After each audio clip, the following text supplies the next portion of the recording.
IPL की बात जब भी होती है तो फैंस के मन में एक दो सवाल घूमते ही रहते हैं, खासकर कोहली फैंस के मन में। विराट कोहली अगर ऑक्शन में जाएं तो कितने की बोली लगेगी? विराट कोहली आखिर ऑक्शन में जाते क्यों नहीं है?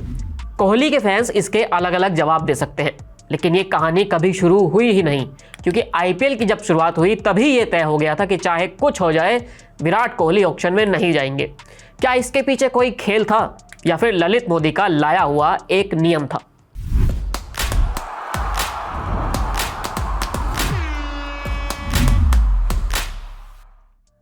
हेलो नमस्ते, मैं मोहित ग्रोवर आपके लिए आईपीएल की एक और कहानी लेकर हाजिर हूं। ये कहानी विराट कोहली के रॉयल चैलेंजर्स बेंगलुरु के साथ रिश्ते की है, जो पिछले 17 साल से लगातार चल रहा है। 2008 में हिंदुस्तान के क्रिकेट के लिए दो कमाल की चीजें हुई। पहले तो टीम इंडिया ने अंडर 19 का वर्ल्ड कप जीता और दूसरा इंडियन प्रीमियर लीग का आगाज हुआ। दोनों ने ही हमारे क्रिकेट, उसके तरीके और फैंस सबको ही बदल डाला। आईपीएल से तो क्रिकेट की खान मिली, तो 2008 के अंडर 19 वर्ल्ड कप से हिंदुस्तान को नया किंग मिला, जिसका नाम विराट कोहली है। जब आईपीएल ऑक्शन की तैयारी चल रही थी, उसी वक्त अंडर 19 क्रिकेट वर्ल्ड कप भी चल रहा था। बीसीसीआई ने टीम इंडिया समेत अन्य देशों के सीनियर प्लेयर्स को जोड़ने के साथ साथ अंडर 19 टीमों के खिलाड़ियों को भी जोड़ने का फैसला किया, ताकि नए प्लेयर्स को आईपीएल में मौका मिल जाए। अब सवाल यह हुआ कि इनको किस तरह लाया जाए, क्योंकि ऑक्शन में तो लाया नहीं जा सकता। ऑक्शन सिर्फ कैप्ड खिलाड़ियों के लिए ही हो रहा था। ऐसे में अंडर 19 प्लेयर्स के लिए भी बेस प्राइस बनाना पड़ता। तब आईसीसी की गवर्निंग काउंसिल ने टोटल 16 प्लेयर्स की लिस्ट निकाली और सारी 8 टीमों में 2-2 प्लेयर्स बांट दिए। इसमें देशी और विदेशी दोनों ही प्लेयर मिक्स थे।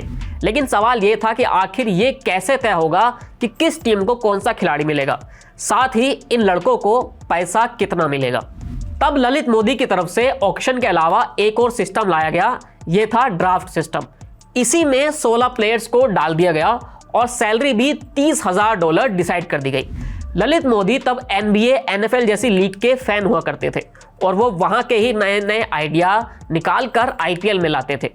इन्हीं में से एक आइडिया निकला, ड्राफ्ट सिस्टम भी था, लेकिन यहां भी थोड़ा देसी जुगाड़ भिड़ाया गया। तय ये हुआ कि टीमों को नंबर के हिसाब से बांट दिया जाएगा। 1 से 8 तक टीमें अपनी मर्जी का प्लेयर चुन लेंगी और फिर 9 से 18 तक ये प्रक्रिया उल्टी चलेगी। अब विराट कोहली के आरसीबी कनेक्शन पर आते हैं। सबको उम्मीद थी, क्योंकि कोहली दिल्ली से आते हैं, तो वो दिल्ली डेयरडेविल्स में ही जाएंगे। होता भी यही दिख रहा था। लेकिन फिर दिल्ली टीम ने अपना बॉलिंग कॉम्बिनेशन देखा और उन्हें लगा कि उस वक्त उनको एक बल्लेबाज नहीं बल्कि एक बॉलर की जरूरत है। तब दिल्ली डेयरडेविल्स ने विराट कोहली की जगह प्रदीप सांगवान को अपनी टीम में ले लिया।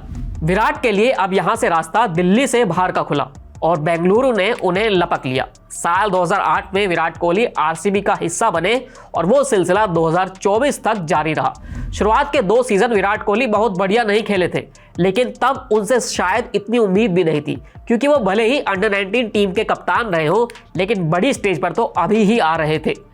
2011 में पहला बड़ा ऑक्शन आया। आरसीबी ने सबको रिलीज कर दिया, लेकिन विराट कोहली को अपने साथ रखा। शायद उन्हें कोहली पर भरोसा था, शायद वो भविष्य में निवेश करने का सब्र अपने पास रखे हुए थे। वो सब्र काम कर गया और उसका फल भी मीठा निकला। विराट कोहली ना सिर्फ आईपीएल बल्कि क्रिकेट वर्ल्ड के सबसे बड़े खिलाड़ी बने। इसलिए ना वो कभी ऑक्शन में आए, ना आरसीबी ने उन्हें कभी रिलीज किया। कोहली खुद भी कह चुके हैं, जब तक आईपीएल खेलूंगा आरसीबी के लिए ही खेलूंगा। हर बार जब भी आईपीएल का ऑक्शन आता है, तब यही लगता है कि अगर विराट कोहली अपने पीक के वक्त में ऑक्शन में जाते और टीमों के पर्स पर लिमिट ना लगी होती, तो मालूम पड़ता कि कैसे उनके लिए करोड़ों की बोली लगती है। विराट कोहली आईपीएल में अभी एक सीजन के 15 से 17 करोड़ रुपए लेते हैं, लेकिन हर किसी को मालूम है कि वो इससे भी कई बड़े के एसेट हैं। लेकिन आरसीबी और कोहली की ये डोरी अब पैसों नहीं, रिश्तों पर टिकी है। कोहली से जुड़े इस किस्से में इतना ही। फिर एक बार आपके सामने नए किस्सों के साथ हाजिर होंगे। आप बने रहिए टीवी 9 भारतवर्ष के साथ।